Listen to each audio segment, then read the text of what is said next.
Em, can you believe we started Interview Boss in 2021? Not really. It's insane. That's a lot of episodes and a lot of hours of talking. Oh my gosh, it is. And if you're scrolling through all of our episodes, you might scroll straight past something that you really, really needed. Yes, we're always getting messages from people asking us to do an episode on something, and I'm like, we already have. So we've put together playlists to help you find the episodes that are exactly what you need, suited to your situation. They're all categorized. If you're applying for jobs, we have episodes about resumes, cover letters, job ads.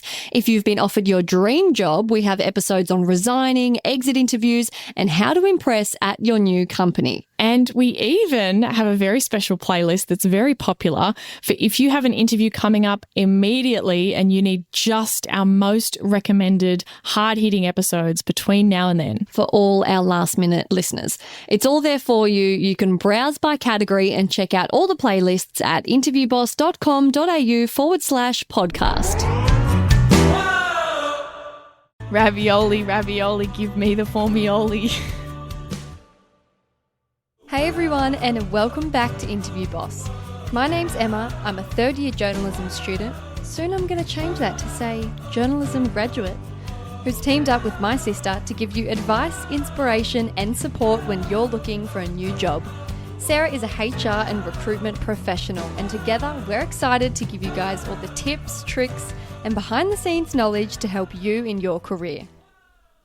Hey Em, and welcome back everyone. This week's Shoot Your Shot shout out goes to our listener Molly, who said, I had been applying for jobs for over a year and I felt stuck in my post-uni role. I listened to your podcasts and got an interview within 2 days, aced the interview today, and have been offered a job hours later. Your advice helped me to be so much more confident and really put myself out there.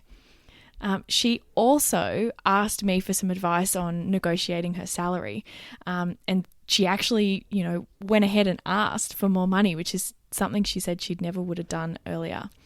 She wasn't actually able to get more money, but she got herself a guaranteed future increase and the costs of some study covered as well. Incredible. Which is amazing, because we always say it's not always just about the money. In this case, she got more than she would have got had she not asked. So exactly. Amazing result. What a power move. Just like boom, boom, boom, 2 days interview, boom, job. I know. 2 hours later. Like they must have absolutely loved her. For sure. Molly, you are a superstar. You heard it here first. If you liked one of our episodes, used a tip we sent you, or you want to request an episode specifically on your situation or industry, slide into our DMs and we'll help you out. We've got some listener requests coming up on our next episodes that we're planning. And shameless plug, if you have an interview coming up, check out Sarah's one-on-one sessions. You can find out all about it at www.interviewboss.com.au/coaching. Yeah, that's right. Hang out one-on-one with me. Today's episode is going to be all about contracts and employment documents. So this is an ep if you've just got a new job. We're celebrating you. The hype and excitement, it's, you've celebrated. Now it's time to get into it. Contracts. Contracts can seem a bit foreign. Intimidating. To the job seeker eye. How many times have we all just signed random things and not read it? Our lease agreement, it's like the terms and conditions. Yes, I agree. Just sign away. Sign away. Yes, sounds good. We're going to get into it, help you find out what you need to know, what you need to look for, what to follow up on, so you can feel confident signing that dotted line, signing your life away. So on the note of contracts, I've actually been talking to a couple of people recently who have been offered jobs and they're so excited, but then it takes them a little while to actually get their contract. And they get really anxious and they're kind of going, where is it? Like, it's been a couple of days, it's been a week. And I literally last week have been on the other side of this, because I've been the one who's, I'm going to get you a contract. I'm just getting around to it. And I've got like 50 million things going on. So just a word to say, be patient. It is so rare for something to go wrong between them offering you the job and giving you a contract. Which is so irrational, because we feel like we can't celebrate until we have the contract. And what if it's not proper? But it would probably happen in 1% of cases. Like, they don't make verbal job offers unless they're the real deal. It's been approved. You can't let someone down like that. So don't stress and think that it means something's gone wrong. Give them some grace. Exactly. And I think in my head, mentally, what I'm thinking as an HR person / recruiter is when I'm getting to those final stages of wanting to offer you the job, wanting to lock you in, and I've called you, offered you, given you the salary, you've accepted, that project then goes from super, super urgent to in my admin bucket of something that I have to do. But it's like sending out the contract. It's like the formal part, the admin part. And just occasionally it drops down the to-do list. Yeah, the urgent part was telling them you had the job. Exactly. So just a little, behind the scenes insight into what might be going on. By all means, if it's been a week, check in and follow up. For sure. Like, that's totally fine. But don't pest after 2 days. Just literally maybe. Yeah. Unless you have a real reason of like, I've got another offer, blah, blah, blah, something like that. But yeah, if it's been a day or two, just hang in there. A silent prayer for the recruiter who's probably really stressed. All right. Let's talk about contracts. Now, we're going to give some quick Australian context. International listeners, ignore this because we don't know about where, this is just for Australians. And I thought this is handy to kind of throw in here for Australian listeners. And this is kind of the legal background for what covers you and your employment terms and conditions in Australia, because I'm going to refer back to this in a second. So every employee in Australia is covered by 11 national employment standards. Full-time and part-time, so permanent people, get covered by all of them. Casuals are only covered by some of them. They set out the minimum terms and conditions for all employees in Australia, okay? And they cover things like annual leave, public holidays, really basic stuff. So what you might find is that your contract or something doesn't necessarily spell it out because you're just covered by them automatically. An employer can't opt you out of any of these. They will always apply regardless, okay? So important to know, if they don't say X amount of annual leave days, it's because it doesn't really matter. You're already getting those anyway. So that's kind of the base level of coverage. Then on top of that, you've also got your award. So if you fall under coverage on an award, there's industry awards, there's job-specific awards, so like hospitality, retail, those kinds of things, you're covered by an award. Or an enterprise agreement, which is like an organisation-specific thing, really common in governments, large businesses. You'll have an enterprise agreement that is instead of the award. So it's one or the other.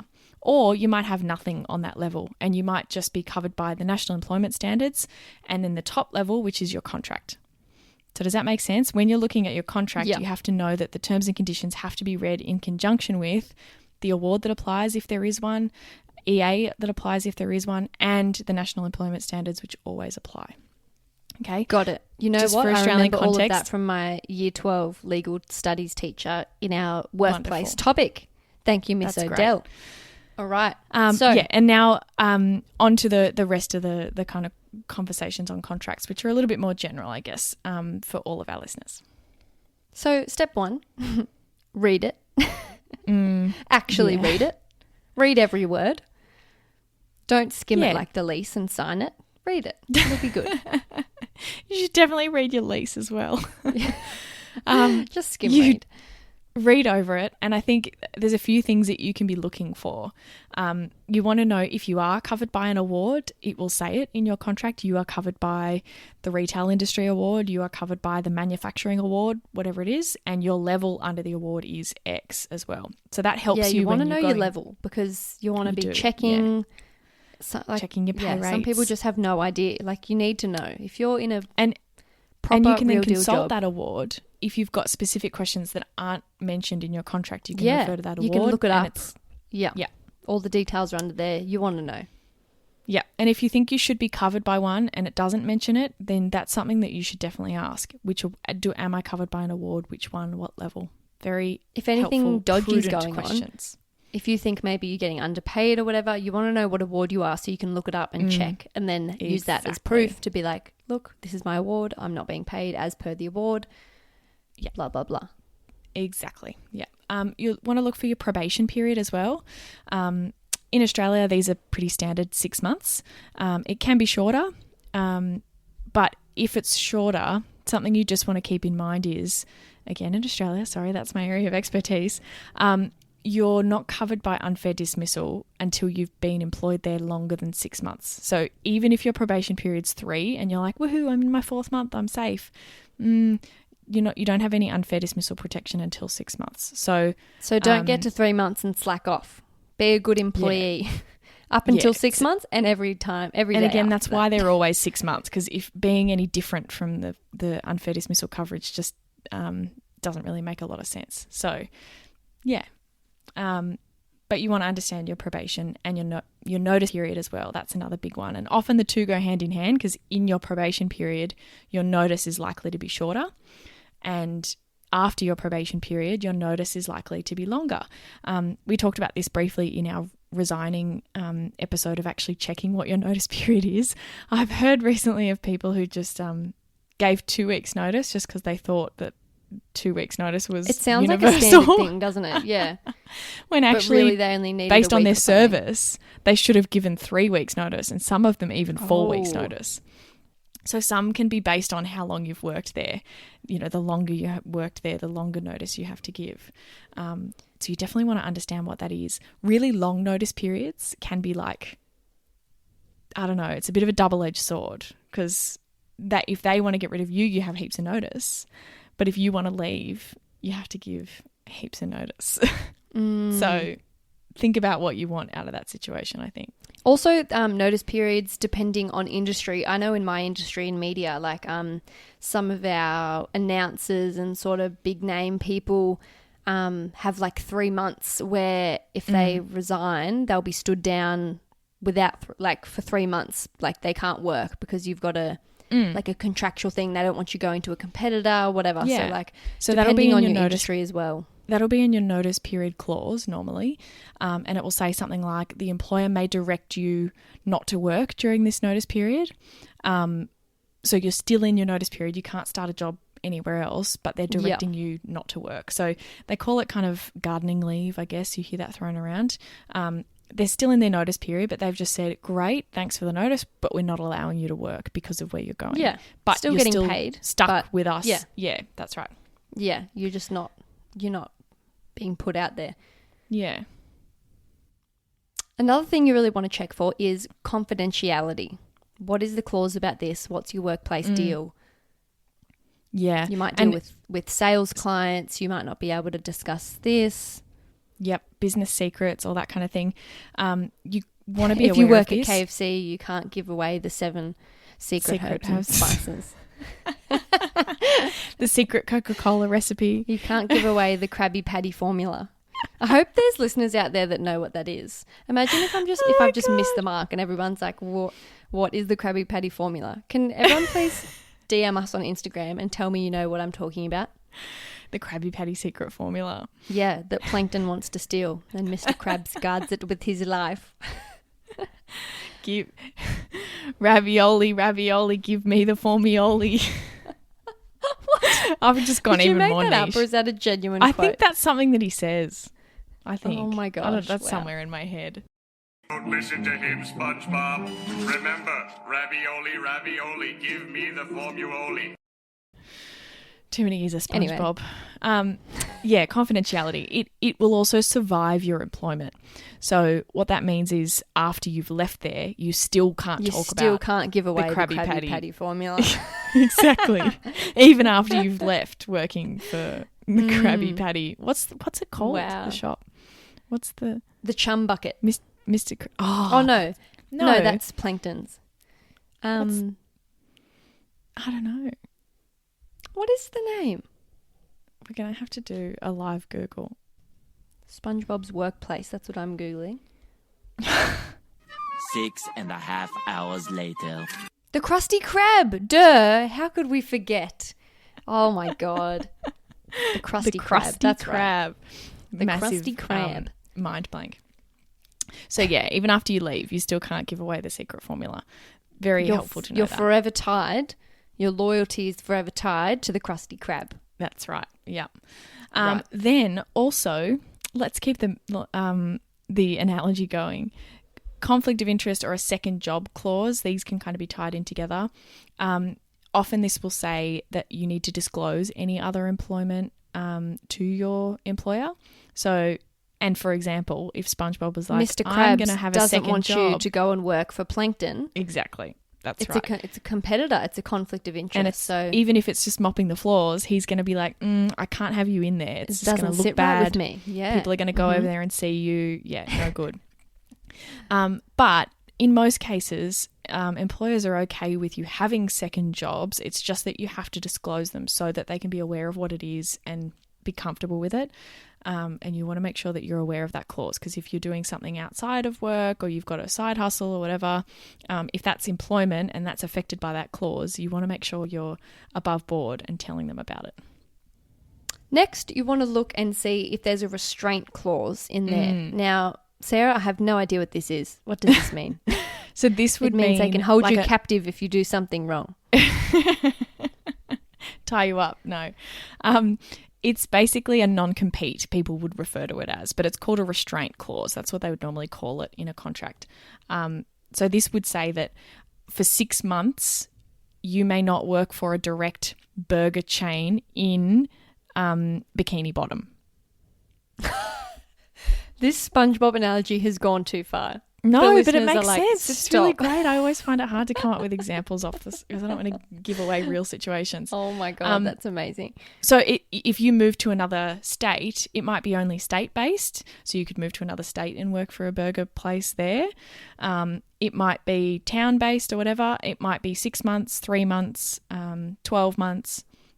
You also might see what's known as a cascading restraint, which is basically it starts off really strong. So you may not work for 12 months in the whole of Australia at any direct competitor. And then it says, or if this is not enforceable, 6 months, New South Wales. Or if this is not enforceable, 3 months, New South Wales. And what do they mean by if it's not enforceable?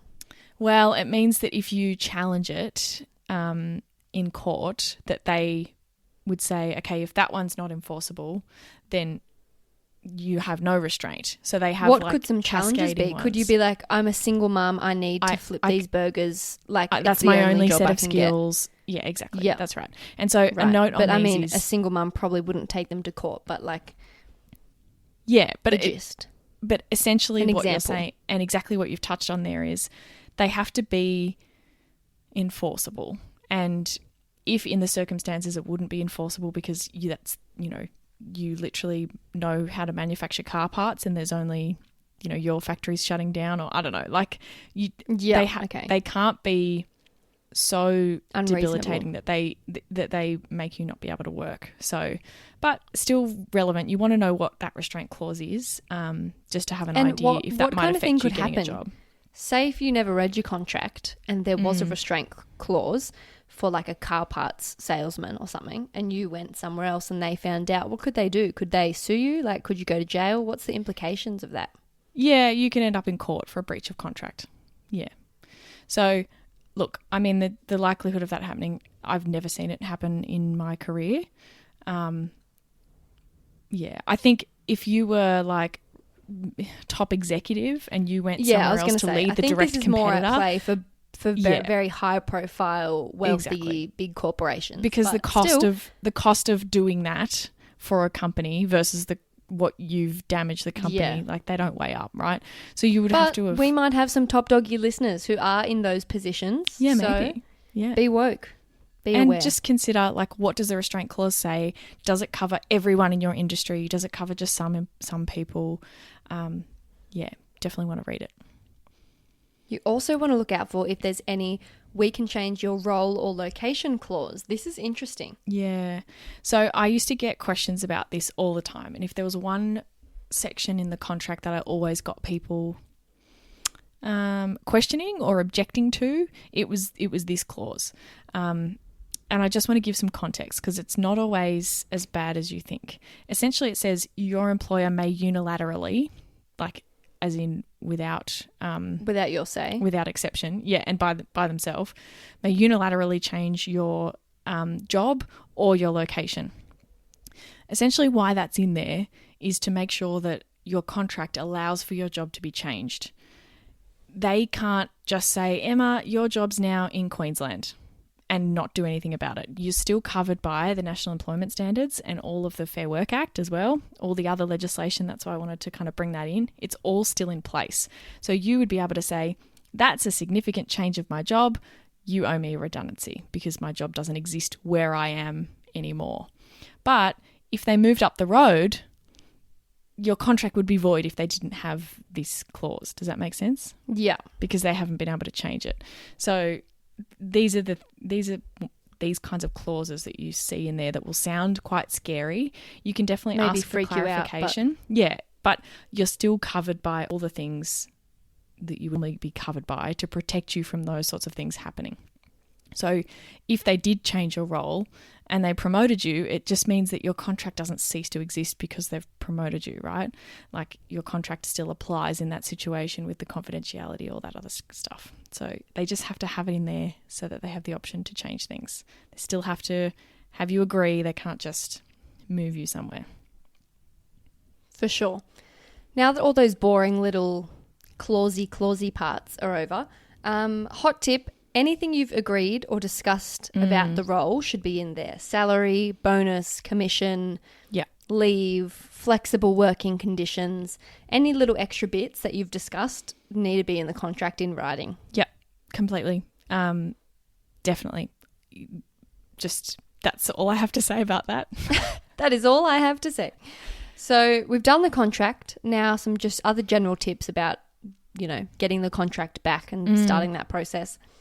Be prepared and know in advance what super fund or retirement fund you're going to use. Get your tax file number ready, your passport, have Social all your bits Security and bobs for the ready to US, go. like all the things that they're going to need. They tend to be pretty standard from job to job and they're going to ask for them. Get that stuff ready. I have a folder on my laptop of just all those things because how often do you need 7 forms of identification for so many different things? know. So Yeah. I just have little scans. You'll need your ID. And get your paperwork in quickly. Like the quicker you get it to them, the better they can get the ball rolling. Don't be that person they're chasing up. And I think some people kind of think, oh, well, I've got a 2-week notice period. Like I've got time to send it all back. And yeah, you do. I don't want you to ruin your life to try and get everything back quickly. But sometimes their process on the other end of setting you up in the system and doing things requires you to send your paperwork back. So they can't do the next steps to get you ready for your first day until you've sent it all back. Yeah. So just keep that in mind. And I just love it when someone sends it back. Like I've sent it that afternoon and it's back that night and in my inbox ready the next morning. Like it's so good. Good students. Yeah, they're ready, they're organised, and it means I can move on. Like if you send it back a week later, I'm like, oh, I forgot about that. Like I've got to go back and action all of that. Yeah. So send it back I think as soon this as you is can. interesting you have here. Send all pages back, not just the signed ones. It seems obvious, but I feel like that's something I would do. Like send the last page back because that's all you had to sign. But you're not really then agreeing to the contract, are you? Because it's Exactly. not the complete document. And if I save that, okay, imagine that we're in a situation where challenging your confidentiality because you've told someone about the Krabby Patty secret formula. And I have to prove I would that never you, do such a thing, by the way. and I have to prove that you agreed to the confidentiality clause. And in your folder, I open it up and I've got the Word document version that I created. And then I've just got the signature page. Page 7 from me. And it's just how can I prove that you signed that whole document? I can't. Yeah, true. You need all pages. And I've seen a lot of people do this, particularly when they're having to print it all off and they just think, oh, I'm just trying to do it quicker and I don't want to print all of the pages. I know it's annoying, but if they have given them to you printable paper or whatever. They've given them to you for a reason. Yeah, you have to send them all back. The only thing that this doesn't go for is the instruction pages of the government forms. You don't need to send back the instruction pages, but if it's got a section on it that was for you to fill in, even if it's not relevant, you have to send the whole form. Yeah. And a little tech tip here. Often PDFs will be fillable, and once you're done entering information, save it and then go online to sign it. Yeah, so you can... Oh, and then, yeah. A lot of the government forms and stuff will be fillable PDF, so you can normally open them up and start typing into them. which is super handy. So you can use that to type in all your name and date of birth and whatever. And then you save it as a PDF again, and then go to like literally just search on Google. There's heaps of different ones. Sign PDF free online. And you'll find something that you can just upload your contract, squiggle your name on the screen and do it all digitally. And then you don't have to print them out at all. Amazing. But if you are a fossil and you print things, Some employers require you to print them. So just, don't call people fossils. Some employers are fossils. My current employer was doing paper forms until I was like, I can't handle this. Sweetie. Online. We're going online. Think of the trees. Won't someone think of the trees? Sarah, you've written here, if you're printing, get a scanner app for your iPhone. But bestie, it's in your notes. Didn't you know that on your iPhone? It's a game changer. I don't know if I knew that. What do you mean? Sarah, that is embarrassing. All right, go into your iPhone right now. We're going to do a live tutorial for everyone that's here listening. Let's do it. So you go into your notes, create a new note, just as if you're about to type something. Yeah. And then when you press on the cursor, down the bottom you've got all those little icons. There's like the letter A for font, the tick, press the camera, and you press scan documents. And then it comes up with this thing, and you literally just hold up a bit of paper, take the photo, and it'll autofill with a big yellow screen of what it thinks. Like, it's that smart. It knows what you're going to scan. But if it gets it a little bit wrong, you just, once you take the photo, pull down the border to crop it nicely. And then you just press keep scan. Oh my God. And then you just do it again and repeat with all of the pictures until you're done, and then you press save, and then it is a little PDF, and then from there you can press like file. Well, I haven't finished my I'm so excited. tutorial, I'm doing this Sarah. live. It's really You're cool. not a good listener. So then once the PDF is created, you press the little arrow. You can either press save to files, which it just saves in like your phone files. And then when you go into email and press attach something on your phone, it'll come up with files, and then you can like select it like that. Or you just straight press mail, and it'll literally mail it to someone from your phone. Oh, that's and awesome. you can also, you could do this with your contract, take all the pictures, and then you press the little pen and you can actually sign it this way. So Apple's thought of it. Don't go and download an app. Apple has already got our backs. That's so funny. I love my scanner and for app. someone But this is HR very like convenient. you. So convenient. So I hope you've learned something. Everyone to do this now. There's no excuse. If you've got an iPhone, I don't want weird pictures where I can see your living room table in the background. I want a PDF Can you proper give scan. me credit when you tell people about it? Yeah, absolutely. Give me I'll some tell street everyone. cred. My sister did this for me. So I would recommend saving them to your files, like you just said, because my next tip is if you want to be like, a bit extra and a bit like, teacher's pet and get bonus points. Yep. I really ask you to label them correctly. It would be, you don't have to, but I love it when people do this for me. Put your name. Label what? Individual pages? No, not the pages. The documents. Just save the... So say you've done your contract, and then you save that as one file, and you do your tax form and you save that as a different file, and then you do your emergency contact form or whatever else stuff they need, and you save that separately. Often they need to be saved separately so that when I open your folder and I'm looking for something on you, they're not just all in the one document, like scrolling, where's the thing? I want to be able to open just your contract, or I want to be able to open just your personal details or your bank information or whatever. So save them separately, but put them as Emma Smith dash and then whatever the document is. Oh, I love it. You sound like a high school this. teacher or a uni teacher. I The know. amount of times they're like, label it correctly. I don't know who assessment 1 is. Put your name. I just love it when But people I- do this, it's because then I don't probably have to change a all very their real names. problem. Because a Yeah. lot of people, because it's them, they would just call it contract. And that's Yeah, but you fine. have There's lots of nothing wrong with thems, that. don't you? I'm not hating on anyone who does this at all. But I have to change it. Just so you know, I have to change its name so that I can find it later, because I can't have a document in there just called contract. Like, I need it to say Emma Smith contract September 2021 or whatever. So if you do part of that for me, I can just dump them in your folder and it's just going to make me happy. So there you go. We Pro love tip. that. Yeah. And lastly, Check for requirements for attachments. Forms often require you to submit your proof of work, and lots of people ignore it. Yeah, this one is really common. Often a form will say we need to, please submit your passport or a driver's license to prove that you have the right to work in Australia. Or your super form actually says please attach a letter from your fund. Yeah. Confirming that they're a complying super fund. The amount of people who don't attach it, it's fine. I can find it online for you, but just that's annoying. Extra read work. the things for the attachments. It's really nice when you do that. And you don't have to be chased by it. And then if you do all of these things and get your forms in the next day, promptly, amazing. You've started off on a great foot and you've got someone in recruitment or HR who's oh, this person is so efficient. Love it. Well, there you have it. There's the ep on contracts and employment documents. If you've listened to this episode, congratulations, because it means I know you've just started a new job and How we're exciting. so proud of you. And we'll be able to track our insights. Maybe you're just manifesting. Yeah, true. But still, we'll be able to check our insights, and I'll do a little happy dance when I see that lots of people listen to this one. And I'll be like, oh my God, all our little young grasshoppers off getting little jobs. Oh, everyone's So shooting happy. their shot and winning. So good. All right, that's it. We'll be back in your ears next week.